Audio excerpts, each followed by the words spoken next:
చియాన్ విక్రమ్ కొత్త తమిళ pan India సినిమా తంగలాన్ రిలీజ్ అయి నిన్న బుధవారంతో 14 రోజులు అంటే 2 వారాలు కంప్లీట్ అయింది. ఈ 2 వారాల గ్రాస్ కలెక్షన్స్ చూస్తే తమిళనాడులో ఈ సినిమా 35 కోట్లు కలెక్ట్ చేస్తే తెలుగు రాష్ట్రాల నుంచి 9 కోట్లు, కర్ణాటక నుంచి 4 కోట్లు, కేరళ నుంచి 3 కోట్లు, ఇక ఓవర్సీస్ నుంచి 16 కోట్లు. అలా టోటల్గా 2 వారాల్లో తంగలాన్ సినిమా ప్రపంచవ్యాప్తంగా 69 కోట్లు గ్రాస్ కలెక్ట్ చేసింది.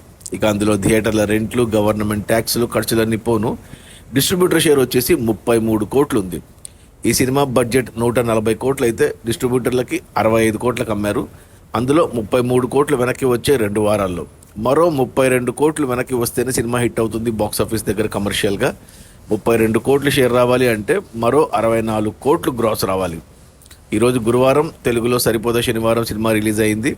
తమిళ్లో పెద్ద సినిమాలు ఏమీ లేవు. సెప్టెంబర్ 6 విజయ్ గోడ్ సినిమా వచ్చే వరకు తమిళ్లో రన్ ఉంటుంది. ఇక హిందీ రిలీజ్ కూడా సెప్టెంబర్ 6న ఉంది.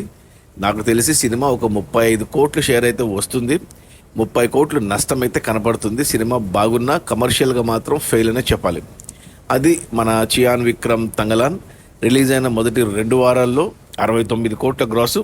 అందులో డిస్ట్రిబ్యూటర్ షేర్ వచ్చేసి 33 కోట్లు. సినిమాని డిస్ట్రిబ్యూటర్లు 65 కోట్లకు కొంటే మరో 32 కోట్లు రావాలి షేరు. 32 కోట్లు రావాలి అంటే 64 కోట్లు గ్రాస్ రావాలి. కష్టమే. సినిమా కమర్షియల్గా ఫ్లాప్ అనేది చెప్పాలి. Okay, bye.